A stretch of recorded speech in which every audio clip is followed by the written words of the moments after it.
The sky is falling. The sky is falling. Oh no, the world is ending. Relax. Peter's back. Let's go. Good morning, good afternoon, good evening, wherever in the world you are. Welcome to the Matt Kim Podcast. I'm your host, Matt Kim, joined by my co-host. And apparently people really missed you because they thought I fired you, Mr. Peter Saddington. Welcome, everybody. Smash the like button, all you SARS. I am not AI. I am here, and I was not fired from the Matt Kim Podcast. Check in, SARS. It's time to go. We were like, oh no, Peter's gone forever. Oh no, what are we gonna do? Like, who's gonna salute me every week? Who's gonna salute me?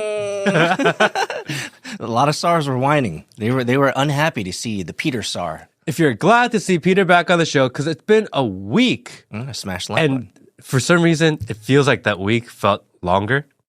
Maybe it's been 8 days. Say welcome back, Peter. Glad you're here. We're no sound effects. We'll slip it. Welcome back, guys. We have a jam-packed show. So much has gone on. There's a lot to talk about. Correct.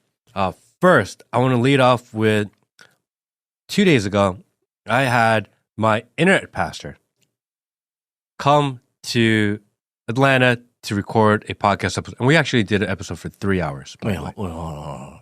Your internet pastor. Is this truly, is this a thing? Did you just... Do you have an internet pastor? Well, he's like my official pastor because What? His name is Pastor Tyler Sturbin. Okay. I found him on TikTok. Oh. So I was scrolling TikTok one day. I ran into one of his clips. I was like, okay, it's interesting. And then I watched another one. I was like, okay, I kind of like this guy. I watched a third one. And then you're full on in the algorithm, right? You've entered into the Tate world of Christian online TikTok pastors. So I'm like, okay, I'm going to check out what he actually talks about because I'm watching clips. Right. So I watch his full sermon on Sunday and I'm like, okay, I kind of like this guy. Mm. So I watch another week and another week. That was about a year ago. He's getting slowly converted. And now I watch him every single week. So he's truly become your weekly internet pastor. I could not go to physical church, but I'll watch him. Oh, really? So officially, I think that makes him my pastor. I can't imagine a Jesus back 2,000 years ago thinking, man, people are going to find each other on this TikTok application. How is this possible? And he's like the super most non-traditional guy. He's like tatted up everywhere. Well, as I said offline, the first time I saw him, I thought he was Jake Paul. I was like, dude, who's this scruffy guy? And he's like really fast talking. He's like this white, fast talking, rapping pastor. But I don't know. I really connected with him and we've been talking and he's like, hey, Matt, like the world seems kind of crazy. Maybe I can come on the podcast. Like, dude, come on down. Where's he located? Nashville. Okay. So not too far, just a hop, skip, and a jump. So him and three of his boys jumped in their 2010 Camry because they're like big online, but it's a tiny church. Oh. It's like a 4,000 square foot, like little warehouse church. Oh, you should go visit. I want to. Oh. And so they drove down here 5 hours to get here and we hung out. We did some Korean barbecue and sent them on their way. And that will release tomorrow. So definitely go check that out. I think it's worth it. So tell me, who is the man? What did you learn about the man? I think he's like,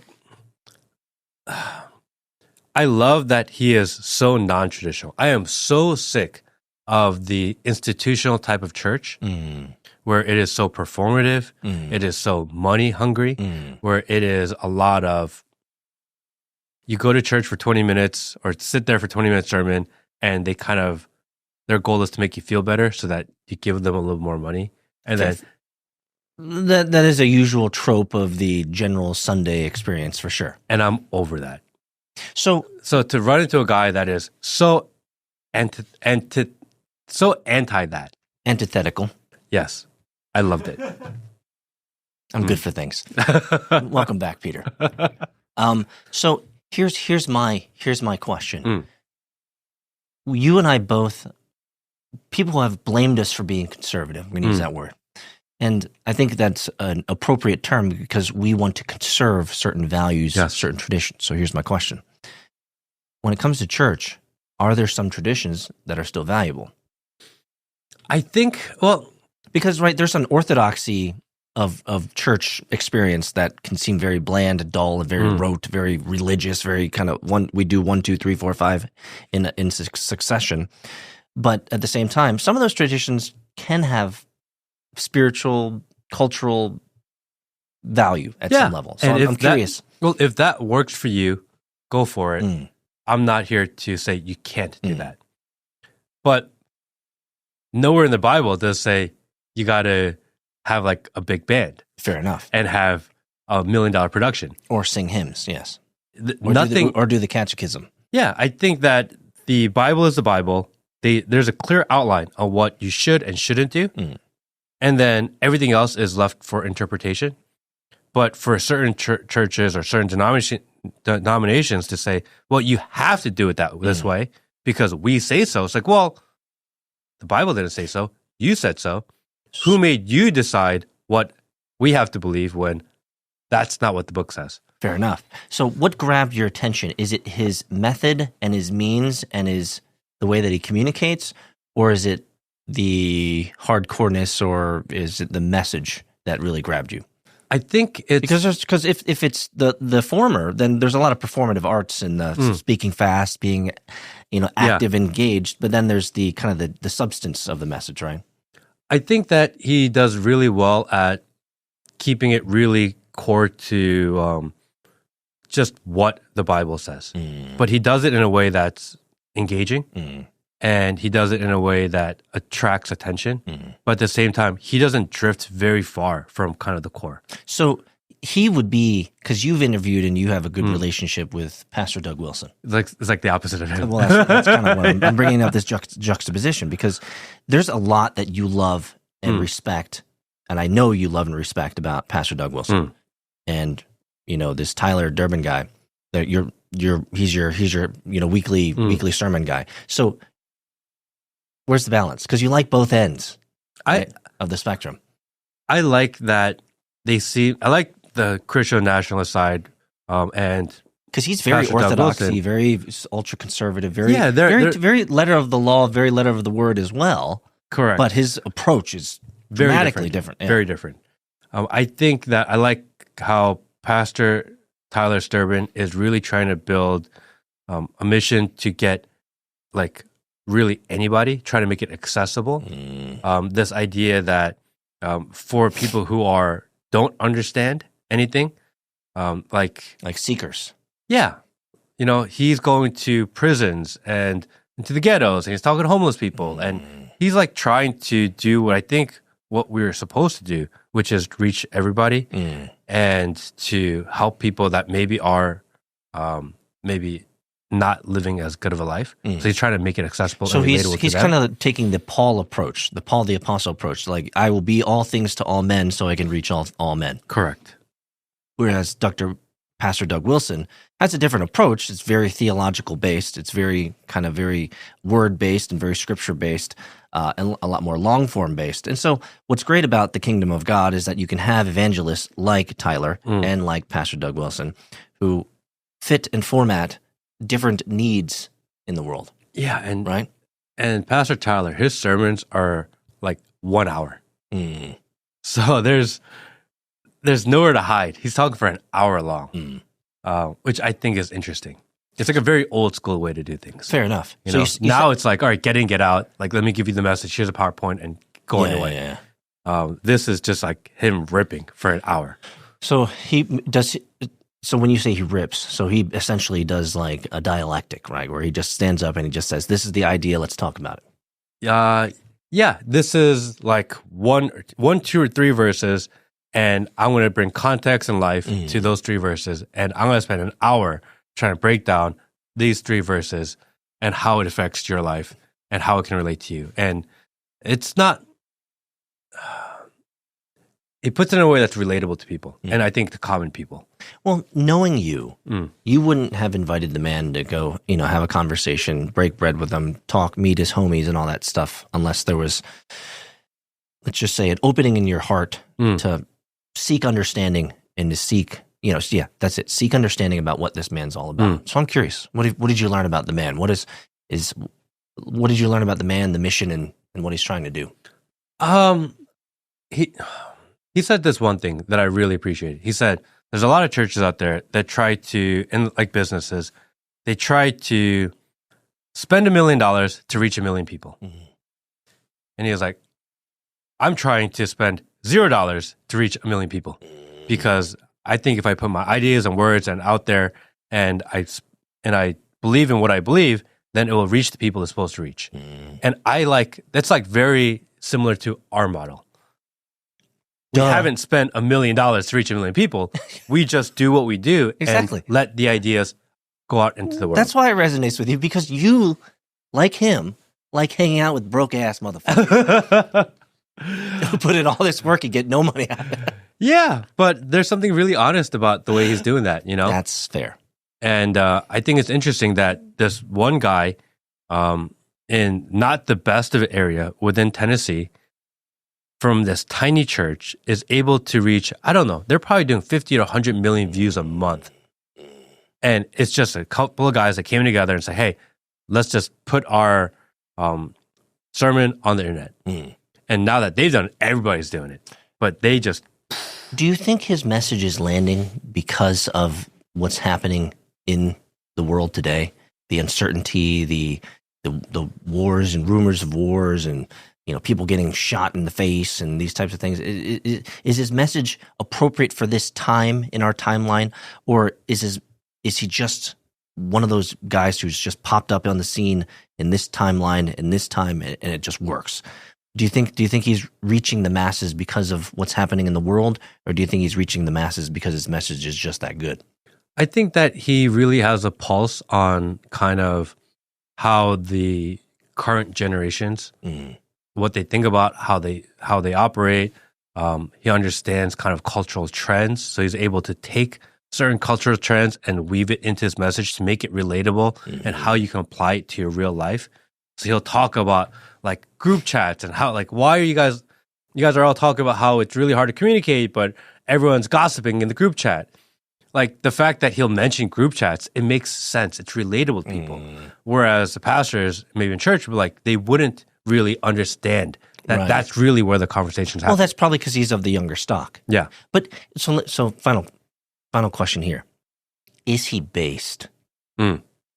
That, and I don't mind unpacking this idea, because like if he's like a watered down Christianity, he'll hit a plateau. But if he is really, really rooted in the word, which, if we're intellectually honest, the word is ridiculously based. I wonder, does he have that type of personality? He doesn't need to be an Andrew Tate, type of based. He doesn't need to be a Fuentes type of based. But he needs to, if he's going to be talking about chat rooms, he also has to wrestle with the reality of Israel and these types of things. He is based. At the same time, he has 2 daughters. Does that make sense? It does. And so that can also weaken a man. So yeah. So you're based. If you're a husband with $2 and a wife, trust me, you're fighting the enemy from inside. Yeah.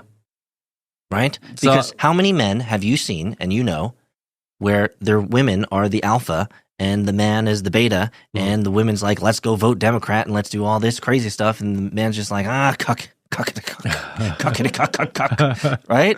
So you know what I'm talking about. I think I'm not saying that this. I think he's a good representation of men and masculinity within faith and Christianity and the church, because pastors within the church tend to be very effeminate, tend to be very weak and overly safe, and he is not. I did not see Christ as a safe figure. No, there's nothing safe about it. Flipping tables and doing that nonsense. No. I mean, like, Christ was not a timid creature.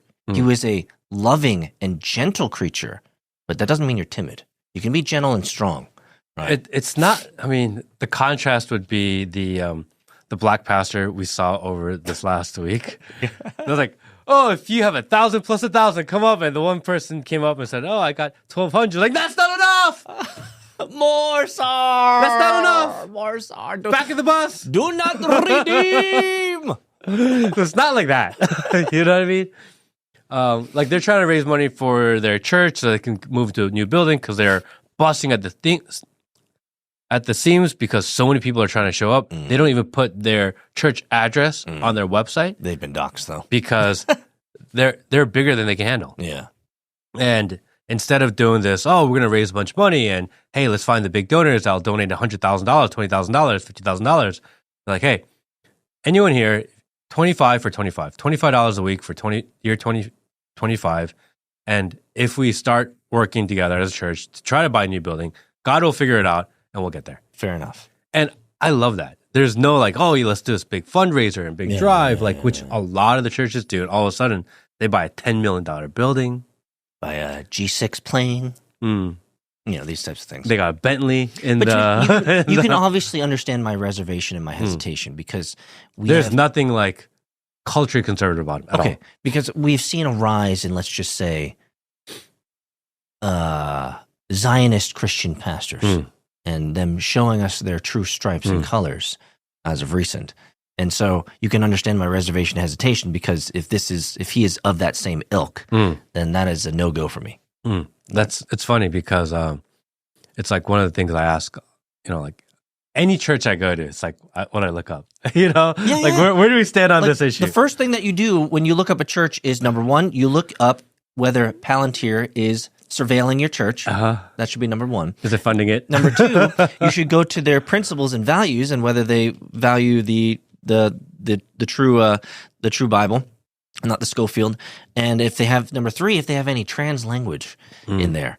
And then finally, number four, whether they allow for women pastors, these types of things. So if you check the church websites, you'll learn quite quickly where their models are. I think you'll find them interesting. We talked for 3 hours. Definitely go check that out. Okay, moving on. Talking about religion, because somehow we're in this religion discussion today. Hey, well, isn't politics just religion? I want to say, can we get the air horn ready? Because this is really important, Will. You ready? Will's going to not mess this one up. Happy Diwali! Oh! Because apparently, the White House now celebrates, and the Oval Office now celebrates Diwali. Yay! Thank you. Come again. Oh, excellent. Okay, so now that we are the United States of Diwali, what's the new thing? What's the new news? Is it okay for the White House, who is supposed to be okay? First, it's supposed to be a Christian nation, but then they're like, no, it's Judeo-Christian values. Okay, fine, whatever. And then now it's like, hey, we all celebrate Diwali. You're like, wait a second. Oh, we had Kwanzaa. Remember, that was a made-up holiday. Did we do Kwanzaa at the White House also? Yeah, we did that. Then how is this any different? Because we would criticize. Kwanzaa is literally, if you do any research, you find that was made up in like 1970 or some shit like that. We will criticize the Biden administration for doing Kwanzaa. But yet, when Trump does Diwali, everyone's like, oh yeah, good for him. We're just... And it's like, come on, guys. Matt. Can we have some semblance of consistency in our criticism of our leaders? Please. No. Please, just a little bit. No, come on, man. No, you can only criticize things that are Catholic, Protestant, or Christian. You cannot criticize anything else because if you were to criticize them, the potential that people would interpret that criticism as criticism of our invaders. And you wouldn't want to have those types of optics on our invaders, also known as immigrants. Can't have that. You can't have that translation issue. Your boy Kash Patel's in like, oh, thank you. This is amazing. My boy Kash Patel. What are you talking about, bro? Your boy. Epstein totally killed himself. He totally is dead.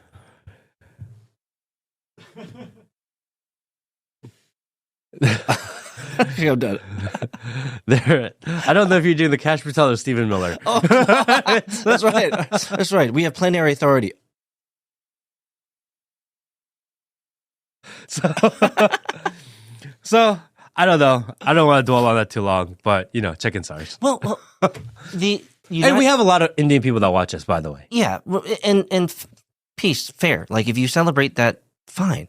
But our government, it continues to show that they have lost the plot. They have lost the narrative. America has to have some foundation. So let me ask you this, Matt. What was America founded on? Was it Islamic mental models? Was it Zionist philosophy? Was it Buddhist worldviews? Or was it a Christian model? Can I tell you, I don't know if I ever told you this. I was at some PragerU event a while back. And Dennis Prager was on stage giving a speech. I'm listening. Was he smoking a cigar? I don't remember if he was or not. And he said, do you know, everybody in this room, that originally when they formed the United States, Hebrew was supposed to be the official language. This is what he told to a room full of donors. Hebrew was supposed to be the national official language of the United States. This is what Dennis Prager said. I'm like, that's not true. What? You can't just make shit up. Oh my gosh, that is almost like Ocasio-Cortez-esque and almost like Harris-esque type of thing to say. They just made it up. You can just make things up whenever you want now. Holy and cow. if you have enough conviction in what you say, apparently it could potentially be true. That's just the world we live in. It's wild. We were not based on Hebrew philosophies, worldviews, and religion. No, just language. We were, which is not a real language, by the way. That's the point I'm trying to make. It was like a written language that they decided one day that, let's pretend and figure out what it actually made it sounded like. But it was not around. Jesus did not speak Hebrew. Aramaic. Yes. So the government, you've lost the plot. I'm just going to speak directly to our American government here. You've lost the plot. We're based on a Christian tradition, Christian worldviews, Christian work ethic, Christian love, Christian understanding, Christian peace. Like, that's what we were built on. And so let's stay there because it created a pretty good system. It's not perfect, but our system is pretty good, right? And so for us to start celebrating these other religions and other celebrations, it's off color. It's just off color. And I'll leave my piece there. I don't know if you have any thoughts on that, but I just think it's just, we need to stop. It's the insanity is enough. I agree. I want to move on to this new Japanese prime minister. Well, I like this lady a lot. Okay. I like her a lot. Okay. Japan has officially elected their first prime minister. The idea is that she is extremely hard right. Yep. And therefore she's going to be very much against immigration and all the things that we kind of on this pod and channel care about. And a lot of people are celebrating her as this new based PM. Thoughts? I mean, as I said before this show started, I spent a good 20 minutes going down the AI and research hole because I wanted to learn more about this lady, Sine Takuchi. Takachi. I forgot her last name. I really found her to be quite a fascinating character. She seems to have the right upbringing, the right back. She didn't come from politics, for example. She grew herself into politics because she had deep concern for traditional values, is what I've learned. I like this. I'll tell you the number one reason I like this a lot is because you have said on podcasts multiple times, and there's no blame, I'm just saying for what I'm saying, is that the ruination of America are the white liberal Karens, or something to this effect. It's true. Fair enough. Like, the No Kings rally was all white women. Dude, don't blame the women, blame the men. You're like, oh, no, it's all white women at the No Kings rally. Sounds like we have a white person problem in the country. And to that effect, I did not disagree with your statements. I concur, Sar. So let me get to the bottom line. What I love about it is we have this amazing woman, Sine, and we now have the Prime Minister of Immigration. I think it's Onoda. Apparently, the women of Japan are not going to be the ruination of Japan. And I find this to be quite powerful because as much as the blue-haired Karens of America are controlling policy and controlling the social zeitgeist of what's going on, I'm hopeful that these two powerful women in Japan will turn that country around. And I like it. I like it. If it means closing off the borders and closing off immigration, I like it. I like it a lot. Maybe Japan might be the most based country and they might just survive that. That's my 2 cents. I'll leave it there. What are your thoughts? You obviously have some other ideas. Well, can I ruin it for you? Please do. You cannot be a based country if your leader is a woman. Why? There's never been in the history of the world a successful woman leader. Never. Oh, but this one is different. That's what they all say. Okay. And it never works out that way. But this one's different. Really? Really? In the history of the world? What about the Italy prime minister right now? She's like doing some shit. Oh, yeah. So now it's going to be different? It never ends well. It never ends well. Man, it's so based. It's not based if your prime minister is a woman. Nothing against women. I have a daughter. I love women. But they are not capable to rule an entire country. We have learned this over and over and over again. They may say the things you want to hear, but when push comes to shove and when they have to make certain decisions, they're not going to make them the way that you want them to. Why? Because history means something. And now you're saying the two leaders that are going to change the direction and how whole society works is two women? Come on. It doesn't make any sense. You're just like wishful thinking. It's like we're been so oppressed that we're looking for any sort of hope and they said the right thing, so they're going to be able to save it. No, they're not. Two women? Really? That's your solution? You know? That's your solution to we're so based. We got a woman leader. Like, I love women. But they have shown historically over and over again that they are not built to lead countries. Maybe this one's got a good shaman. We've seen it every country in the world. Matt. It never works out. I feel sad in my heart. I feel sad in my heart. It's like a big rug pull.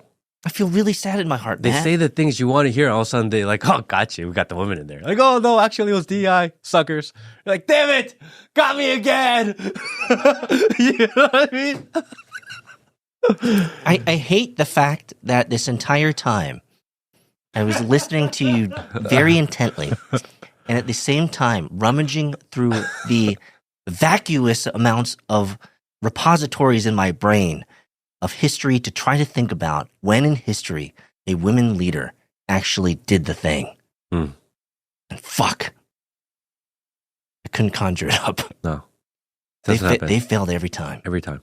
Every time. Yeah. And even in the ones where I'm, trying to Margaret Thatcher, Joan of Arc, Madeline Albright, those names came across my brain. Yeah, and they're the famous ones. Then I was like, I went really back in history. I was like, oh, Joan of Arc, did she do it? No, she fucked up real bad. Yeah. It's like, damn. Yeah. So you just caught me, bro. Yeah. You caught me. Because I get Because I have these wishful thinking. Now, and let me give... And she says the things. Let me give you historical context. I've lived in Japan 3.5, 4 years. I'm going back this year. Super excited to see my homies. I love Japan so much. I have maybe too much bias towards it. I want it to be saved because Korea's cooked. Like my wife, Susan and I we were talking about that. They had a woman president. How'd that go in Korea, by the way? Korea is cooked, It bro. did not go. Her dad was even a dictator. Korea It's is she would figure this out. cooked. She's from like dictator stock. Oh, like Couldn't we figure were it out. both lamenting the other day of how Korea's cooked. And so I think that emotionality and just this like, okay, we got these two ladies. They seem based. See, They're gonna... see how ridiculous that sounds now? I know, man.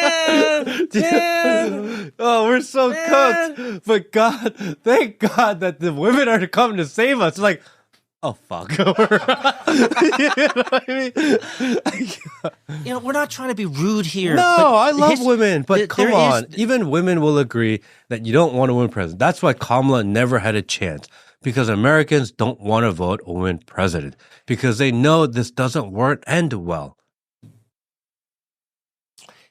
It's like People know it in their heart intuitively. Even when the history books are going to be rewritten, as they always are. And I'm sure, my historical recollection of Joan of Arc and Madeline Albright and, all these women leaders is not perfect but probably 50% plus was easily made up at some level to embellish some of the facts. But even with the embellished facts of these historical women figures of note, I still remember the key bullet points of how all these women fucked up big time. like it doesn't, like, as much as I could try to embellish it in my own miscalculation of recollection of all these, like, the women didn't do a great job. They kind of made things worse. And women can run businesses. Oh, yeah. Women can run families. Women can be doctors. Women can be competent at a lot of things in life. Yes. But when you're ruling a country with millions of people that you're responsible for, that you have to fight in the political system to get your agenda across, women always fail. And I quoted that one passage from Isaiah, that one, I think it's Isaiah 3. Talks about if you want to ruin a nation, they'll have the women and children rule over you. Looks like history has... That was just 1 week ago. Yeah.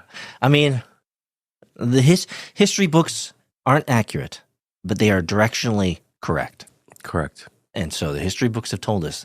And I feel bad because they're not like exceptionally cute women, but they're kind of cute in a Japanese way. So they kind of like, I was kind of like One Punch Man, like, oh yeah, these women are going to kill it. Like, oh yeah, she looks cute and she's bowing and she's saying no more immigration, no more Nigerians. I love it. And now you've just helped me realize ruined it. All the corporate interests and all of the small hats are going to, actually, they've done a pretty good job keeping the small hats out. So we'll give them. They have. But now that you have a woman in charge, and certain sacrifices have to be made. Can't you just wait for the next Holocaust museum in Tokyo, Japan? Coming near you. Like the one they just built in Korea? Dude, that's what we were lamenting, dude. You know you're cooked when you have an official substation of the Zionist project in your country. Like, dude, Koreans, please wake up. Wake up, ironayo. So we'll keep tabs on what's going on in Japan. I could be wrong. I hope you're wrong. We actually hope you're wrong. I hope I'm wrong. History, though, has a pretty good hit rate. I'm pretty sure I'm right. History's hit rate is pretty good. If it's me and historical perspective of thousands of years versus the outlier. Even Cleopatra fucked up. Everybody. Like, she had it made. Everybody. But she was mesmerized by a namja, by a man. Talking about Asian women. Oh, I like this topic already. Did you hear that that cult hero, Luigi Mangione? How is this a story? I don't know why I'm laughing. How is this a story? I don't know why I'm laughing. Apparently, like 2 months before he went off and he killed the CEO of United Healthcare. Bad idea, by the way. Don't condone it. He got jumped or he got into a fight with 7 ladyboys in Thailand. Okay. First off, I have this kind of weird affinity towards these super anti-establishment kind of murderers. I was wondering where you're going with this because you just said trannies, so I was just like, no, I don't have the affinity to trannies. I have affinity to kind of these weird anti-establishment cult type of murderers. Not in the fact that they are murdering people, but I give them a little bit of extra gray because they're murdering bad people. So, because like that's kind of the name of the game. Like, I really like Ted Kaczynski. I think his ideas are extremely interesting, and maybe he didn't have to just like kill a bunch of people, but he actually only killed like 4 people over the course of like 20 years, and they're all kind of a part of the system in which he was trying to fight. And at the end of the day, maybe his method was not correct, but his ideas were. Fair enough. So I'm going to help qualify for the internet clippers who are going to clip all of the stuff that you just said that said that you love Ted Kaczynski and these types of things. What you're really saying is you deeply appreciate the character in these individuals that goes against the grain. No, I really like Ted Kaczynski. I think he's really cool. There's like there's so much fascinating about that story. From Harvard to MK Ultra to him living in this cabin to like calling every single thing that's going to be wrong with society in 20 years almost to a T accurately and all of a sudden they like. And let's not forget all of the, let's just say, quite intriguing documents that were in that building. And the, let's just say, interesting pending cases that were happening. I tell everyone to read the Unabomber Manifesto. I have not read it, but I read the what's it called, the short version of it, the Cliff Notes. You need to read it. No, I've not read it because once you read it, he talks about liberalism, how liberalism will crush the country. Ooh. He talks about how technology will crush people's minds and ability to think, and how it's dangerous.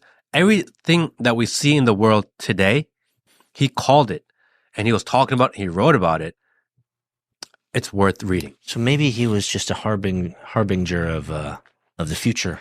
He just saw it. He just knew. He was a prophet. And again, I'm not fully on board with the idea of just killing people. No, that's probably not the best way to get your message across. But you can remove that and still have respect for a guy who actually understood what was going on. Yeah, you could take the Alex Jones, you could take the Young Turks approach of just yelling into a microphone. And Luigi Mangione, maybe walking up to a guy in the middle of the daytime and just shooting him cold blood, probably not the best. Probably not the best idea. But his action brought so much eyes and attention to what the core issue is, which is the healthcare is fucking you. Well, we know that. The healthcare system is broken, it is weaponized, and you are being screwed. And he brought immense attention to that. And for that, I kind of respect That's why he was attacked by trannies. Because the trannies aren't getting healthcare. They're not getting their healthcare that they need. I think they get a little bit of it in Thailand, by the way. No, it's called, what, I forget what the word is because I'm not in this world that much, but what's it called? Transition care or wellness US. care? I think or it's different in Thailand. Oh, is it just cut off the pee care? I don't know. Is that how it works? The tuk care? Is that what we're doing? I mean, so that's why they are mad at what? Why would they be mad at him? They should be mad at the healthcare industry for not giving them what they need. Or they need all those testosterones. And I don't know why this is like a big part of this news case. You know, maybe it's probably to discredit him, to make it seem less, so that people care less or people don't think much about him, because what he actually said was interesting. Was he on the side of the trans? No, he was just anti the healthcare system. Oh, okay. And he has a manifesto, which is worth reading also. But yeah, apparently he was in Thailand and he put in messages to his buddies that he got jumped by 7 ladyboys. And it's like, wait, okay, number one, I got a ton of questions from that. Number one, how'd you know that all 7 of them were ladyboys? You only know if you've tasted the goods. Which is okay. Okay. That doesn't seem right. Okay. Like, so I don't know how you would know that all of them were. Okay. Or maybe he just kind of guessed and assumed because he's in Thailand. If you're jumped, that means you're fighting. If you're fighting, you have an opportunity to feel. All 7 of them? Yes. You know what I mean? He was like, oh, stop punching me. Stop moving. That's how he got out. He's like, okay, jiggling. crotch shots are what's going to get me from this out of here. He's just down here grabbing these small Asian men's. Maybe he just saw a bunch of Adam's apples. Yeah. I don't know. I've seen like the videos of these ladyboys and like YouTube videos, you know, where people interview them. Yeah. And I'm like, I can see why people get confused. Well, they're always like 80 pounds soaking wet. Yeah. And they all have these high voices of like, oh, you're liking me a long time. It'll be good. Right? So the fact that he was jumped by 7 80 pounds. If I ever go to Thailand, I'm going to send a ladyboy to Peter's room. Why? I think it'd be hilarious. Dude, all you hear would be, stop hitting me. Get out of here. Well, that's your voice, right? Cock slap, cock slap, cock slap. All right, guys. We're going off the rails a little bit. What? Okay, we're done.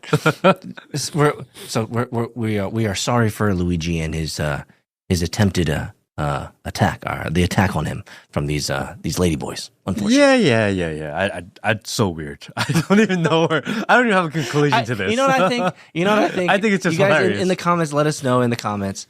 I think Matt just brought this up so he could say cock slapped. That's all he wanted to do. He wanted to use an excuse. Well, talking about crazy things in the world, apparently there was a heist at the Louvre. Oh, yeah. And they stole the crown jewels. This was like a true Tomb Raider movie. Yeah, we had this clip. They just released the clip. They're like, look at this. Jumping in here on wires, man. Professional. They legit grappled off the side of the building wearing construction vests and busted through. Who does that? This is like straight out of a movie. And apparently there's videos of them scoping the place out. There's video of them doing the smash and grab, going back out that way. Did they get away? I think they got away because the news is that, oh yeah, look, the crown jewels, they weren't insured. You know, these things are always inside jobs. It's like every single movie where you find out, 75% through the movie that it was an inside job, and then they have to finally resolve it in the final 25% of the movie. You like that trope is 90% of these types of heist movies, right? And so for them to know that it's the uninsured versions, brother, somebody's on the take. Absolutely. I don't know if they were uninsured. That's what they say. My guess is that the jewels that they stole aren't even real.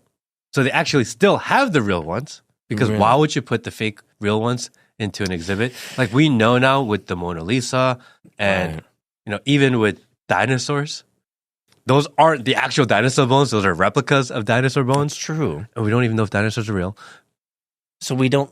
So you're not. So technically, we don't know if they actually stole the real thing. So they fake stole, or they really stole the fake jewels. They collect the insurance. They get the eyes, and they get to keep the real jewels. Whoa. It's like everybody wins. Everybody wins, and the insurance pays out. Insurance pays out. Ooh, I like this game. So here. First off, the video is amazing. Yes, it's amazing. The video is amazing. Like this is like real Hollywood type shit. Yeah. Right. And so for that type of planning and it has to be an inside job. There's no way some knucklehead Joe is going to put this type of plan together. Yeah, it's like saying a lone shooter went up onto a roof and decided to shoot 200 yards away by himself with no one watching, no one noticing, and then he's able to successfully escape without it being inside job. It's like the same thing. Yeah, and all of the scrubbing of all of the interviews of people saying that they were there and they were 10 feet away and it came from gag order. You can't talk about it. It came from you can't gag order. No, stop, you can't stop, talk about it. Stop. Oh, yep, exactly, just like that. Larry Silverstein is all of a sudden be able to insure his building that he just bought at a price where he had to do $2 billion worth of asbestos removal, but all of a sudden the building goes down. He gets to collect $4.5 billion on his insurance payment, and he had a barber or hair appointment that morning. Dentist appointment. Dentist appointment that way. So for some reason, the one day he misses work is the day that goes down. That's convenient. And he somehow at the same time sent out an email to all of his Israeli friends that are about 3,000 large in that building and told them not to come to work that day. No, but it was a random. I see. Random heist at the Louvre. Believe that one. So let me step out of this for a second. You brought up some anecdotes. The average human does not wake up and say, I'm going to concoct this plan. Nobody does that. The only people that do that are the ones that are in the show. So if we extract ourselves out of this and we see this Louvre, robbery, clearly inside job, someone planned it, they executed it effectively, they did it. Charlie Kirk, Trump, everything that's happening, space lasers. Nobody wakes up and plans these things. Nobody wakes up and plans these things. The only people that plan these things are the people that are playing the game, running the show. And so if we extract ourselves, the point I'm trying to hopefully impress upon our listeners is that whenever something happens like this on the news, it was all planned. Everything was planned. It was just part of the game. You just didn't know it was planned. You just get to view it and get to respond and react with shock, horror, and terror that something like this could be so conceivable. But Matt, we already knew it's part of the script. We just haven't lived it out yet. Good thing there are agencies like Central Casting to help you find the characters for your show because everyone needs extras. You got it. And good thing that Central Casting exists. Have you ever seen Charlie Kirk's children? No, but they're really young. Yeah. I don't know. I saw a clip of them talking about their kids and their marriage, and they seemed to forget facts when they were talking about it. It was almost like they didn't really remember when they were married. Curious. Have you ever forgotten your wedding date? No, I get it wrong all the time, so I can't relate. You know what I mean? Like, how long have you been married? 10 years? 11 years? Bro, Maybe. you're supposed to help me with this point. Yeah, sorry, I want to. But the reality is like, how long have you been married? Sorry, Teo. And I'll be like, Will, when's my anniversary? All right, so tell me, when is it? I don't. Oh my God. It's sometime in June because my wife's birthday and our wedding anniversary are in June. So it's really easy to get those two dates mixed up. Coulda. Yeah, that's my excuse. I'm gonna live with that one. I'm gonna die without help. Well, there's a lot of oddities around the CK deletion. I'm telling you, man, like every week. Are you still tracking with it? No, I'm done. You know, there's a lot that I look on the news and there's this like snarky voice inside my head. And I'll tell you what the snarky voice is saying, and I think people will appreciate it if I say it out loud right now. Just give me the fucking Epstein files. Like, please, out of everything that's going on right now, can we just get back to base one? Yeah. Where are the fucking Epstein files? Or how about the JFK files, which they said they're going to announce literally day one of the administration. Please. Like, we're going to at least give you the JFK files, and that never happened. Please. I'm sick of seeing Kash Patel's googly eyes. I'm sick of seeing Pam Bondi in her emaciated state as her soul diminishes in front of our very faces. I'm not going to lie. I've seen a lot of Pam Bondi Sora AI videos online. Milkshake comes out towards the yard. I'm watching her. I'm like, she's pretty cute. The AI videos. The AI Pam Bondi's pretty hot. The AI Pam Bondis definitely look better than the real Pam Bondi right now, so they're doing her a service. And all I'm saying is I'm tired of seeing these knuckleheads lie to us about all these stupid things that are happening. Just give me the fucking Epstein files. That is what we all want. Like, that's what we all want, is we all want to see 95% of all of our Senate and House of Representatives and all of our politicians and big business people. We want to see those names on that list. Don't we? Don't we want it? Am I asking for too much? Am I asking for the world to burn? Is that what I'm asking for? Because that, I think, right there, out of everything else that's going on, give us that. Give us that, because that's what we wanted. Isn't that why we voted Trump in? I mean, we voted in to get the Epstein files, to have no new wars, to bring down to improve the economy. No new wars. I like that too. Stick to that one too. Yeah, that one, we're totally going to new wars. There is, Marco Rubio is in charge of all the actions for going towards Venezuela. I'm like, all right.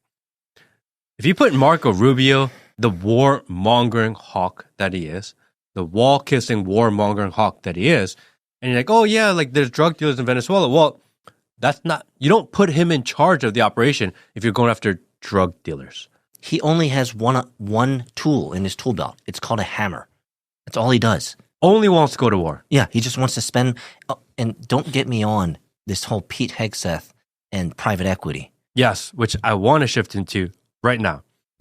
Can we start with this video by our friend James Lee? You probably know who put this us guy on is. to Pete this, Hegseth, and Will, you Secretary don't of let me Defense, intro this now in. the Let me intro this Secretary in. Oh of my War. gosh, Will. Oh my gosh, Will. You fucked up. You had one job. One job. One thing to do. Okay. Hit the button. Not now. The one time he actually does the music, contextually appropriate. 잘했어, bro. Our friend James Lee put this on the radar for both of us. because I had no idea. And I watched this last night. You walked in and be like, dude, I want to talk about this. I was like, oh, good. We're on the same page on this topic. Apparently, the DoD is selling out to private equity, therefore making the DoD officially, because we knew that the weapons industrial complex is a business. Oh, huge. The defense industrial complex, Huge. the war industrial complex is a huge business. But then now they are adding finance to legitimize the fact that it is a business. All right, well, finally. You probably know who this guy is. Pete Hegseth, the Secretary of Defense, now the Secretary of War. But he's not really in charge. He's just the TV guy, looks good on camera, gets people riled up.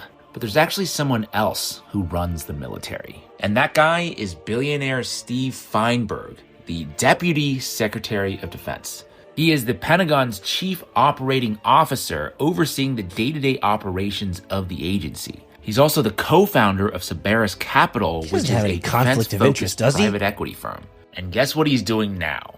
Yep, private equity is getting ready to take over the funding of the U.S. Army. Okay, this is reporting from Semaphore, quote, the U.S. Army has turned to private equity to fund an infrastructure overhaul. 2 top White House officials met with Wall Street investors last week, part of a Trump administration effort to enlist the $13 trillion private capital industry into public financing. God. This is not good because, different than public funding, the only thing that these guys care about is returning money to shareholders. In fact, they have a fiduciary duty to maximize returns. In fact, many people don't know this, but private equity funds are contractually obligated to liquidate within a certain time horizon. And so that means at the end of their investment cycle, they must return money back to the shareholders no matter what. So in this case, their investment is weapons. So the only possible outcome in which their assets go up is, of course, more war. That's it. That is upsetting. The point of private equity and finance is to make more money. Period, full stop. And you cannot make more money unless the businesses that you invest in generate more money. They have to move product. And how does a weapons manufacturer, how does the military industrial complex, how does the war industrial complex make money if there is no war? It sounds like, Matthew. And why is this guy Feinberg? Yeah, I mean, that's just an obvious one. I just had to throw it in there. We're all thinking already. Whatever. Right. It's the same. I think you bring up an interesting conundrum, Matt. Is that if I go into the business of war and weapons of war, then I need to move that product, those weapons of war. And the only way to move weapons of war is, as you quite easily stated, there must be wars. So what happens if there's no wars, Matt? If you are a spoon business and I am in the business of selling spoons, I can only sell so many spoons and people are like, oh, wait, I haven't used them all yet. I can't buy any more. Well, how do you solve the problem? Well, you get people to eat more ice cream. Yeah. And then as you use more spoons, you can sell more spoons. Oh. You can't just keep on producing spoons hoping that someone will eventually buy them because eventually it's saturated. So are you saying that you have to manufacture a market? Eat ice cream in the morning because it's really good for you. Oh, Eat more bacon. You know what the accountants told me the other day? They told me that if we do a campaign on eating ice cream in the morning, spoon consumption will go up. I like it. You need to consume the goods in order to justify creating more goods. You need to figure out how to get more people to take the vaccine in order to justify the ramping up of creating more vaccine. I see. And the only way to help grow the need for that vaccine is you must have lots of people who need it. But in many cases, people don't need your product. So how would you force people to use your product if they don't need it? Maybe it was the bats. It was the bats. I'm sorry. I was going to go somewhere crazy and I was going to blame like the pharmacy industry. I was going to blame That's Fauci. irrational. I was going to blame all these people, but I would be conspiracy. wrong. Conspiracy. It was the bats. The bats. That makes a lot more sense. The bat escaped and bit somebody, and that's how it happened. And that's why It was you the need bat. our $1 trillion product. Exactly. Okay. Exactly. And I also heard in the news recently that there's this warlord somewhere that is looking to cause trouble. And we best prepare ourselves with $13 trillion worth of ammunition and munitions to potentially fight this warlord, so we have heard. Is that correct? I mean, if you're a fund and you all of a sudden have the opportunity to invest in the military industrial complex, The answer is yes. of course. Of course. I'm going to speak. And you don't take people's money and not have a way to deploy it, or Bro, if someone came to me tomorrow and said, Peter, I would love to give you an inroad to military munitions, one might give me a little bit more grace than I deserve and say, Peter, you'd think about that, right? Hell the fuck no. I would say, how large is the contract? How large is the PO, the product order? And they'd say, worth billions of dollars. I'd say, who else do we need to make this happen? Like, come on. You're going to give me an inroad to invest in the weapons of war? My return is going to be in the tens of thousands, Matt. I'm going to make so much money. Oh God. And so, and you might say, well, thank God Peter doesn't have access to those types of governmental contracts. Yes. Thank God I don't. Because if I did, you and I probably wouldn't be talking here. Like seriously, bro. Those contracts are worth so much money. And you get locked in for these terms. Can I ruin it for you again? Brother. I'm going to ruin it for you again right now. You're just going to say, oh, your soul is going to burn in hell. No. In order to get certain government contracts, you have to go through very extensive background checks you would not pass. That's true, too. Because they would be like, wait, you and Matt, you guys said this. Yeah. And you would call your mom, call your wife, like, I got this contract. And then 1 week later, you'd be like, oh, Matt really fucked me. No. What the email I would get would be on U.S. Department of Defense stock, and it would say you have been disqualified, and it would be signed Feinberg.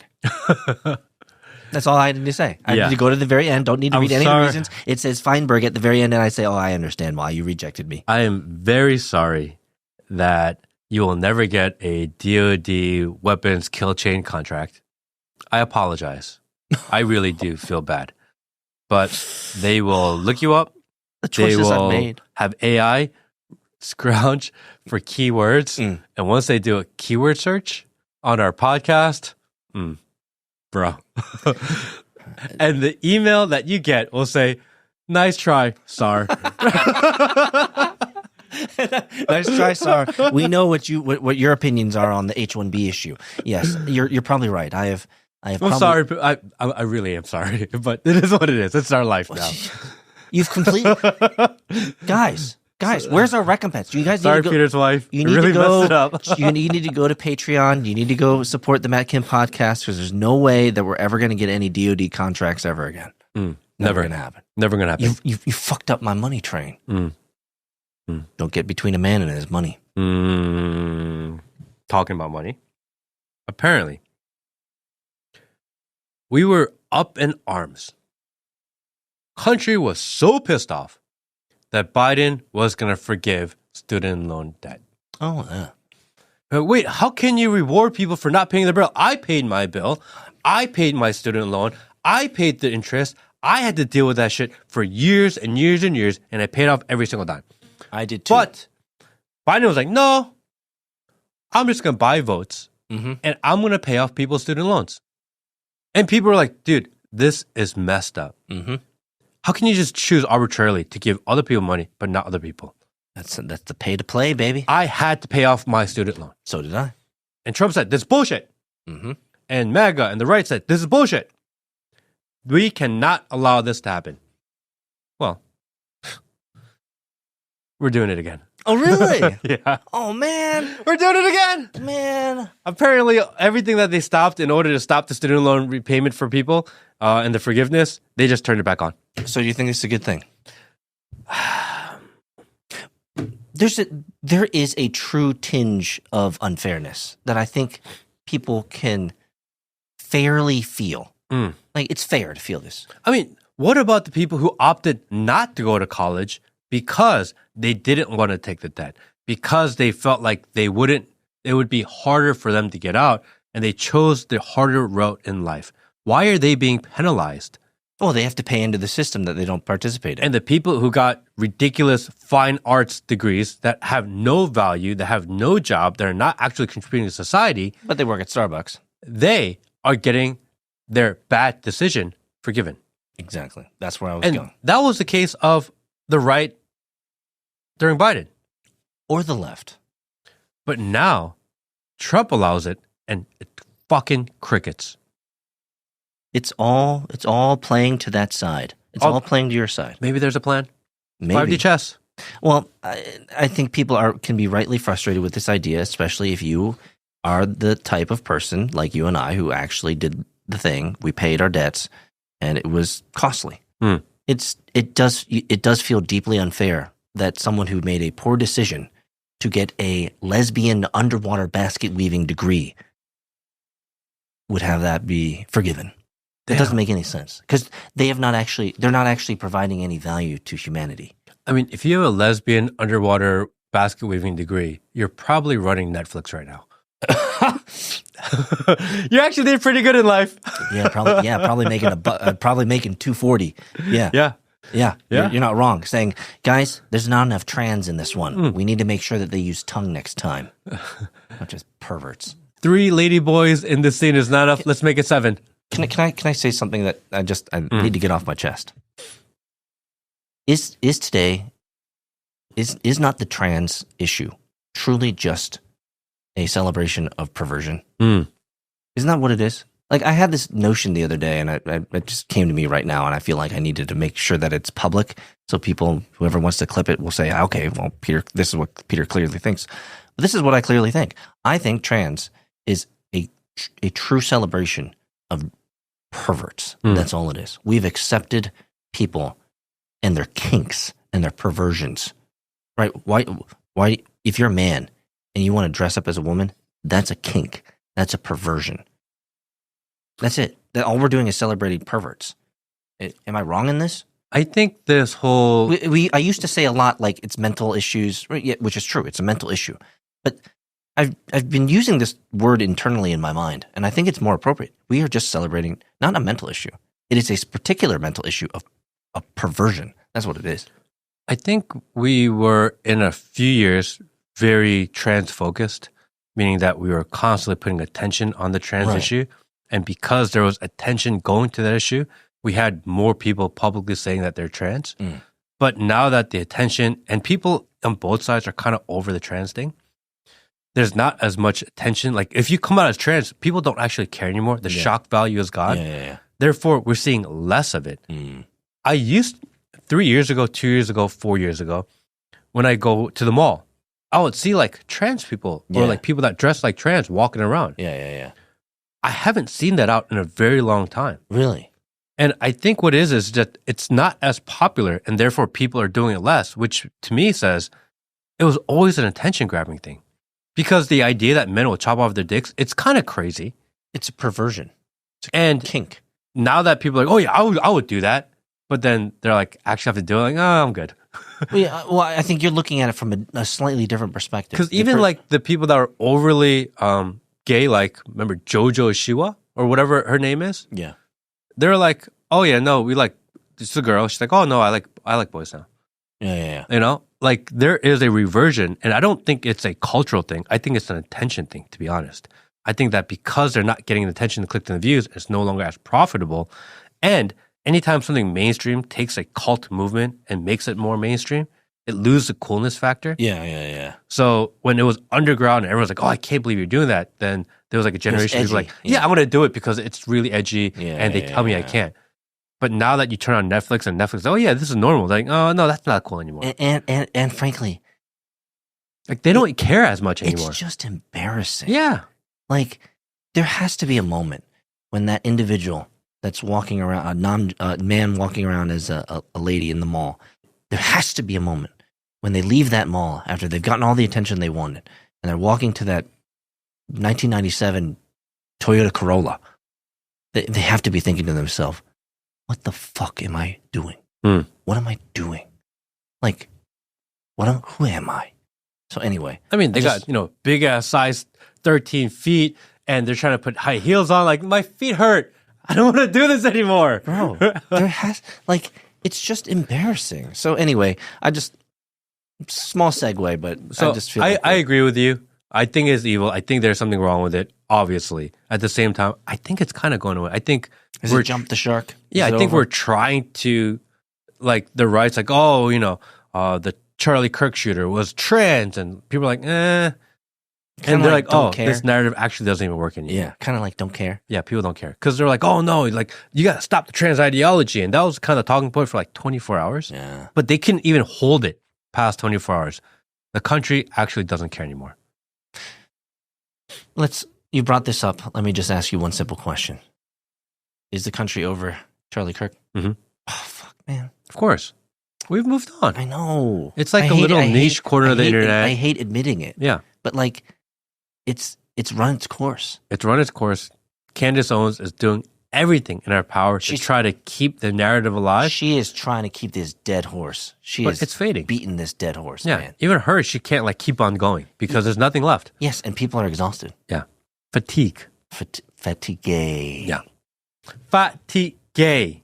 I'm really saddened about this kind of verification of what I thought to be reality, is that people are really moving on from this CK issue, and really Candace Owens, God bless her, but she's sucking wind, man. She's sucking wind. The establishment is so cares. good at this memory holding Yeah. of news that people care about, think about.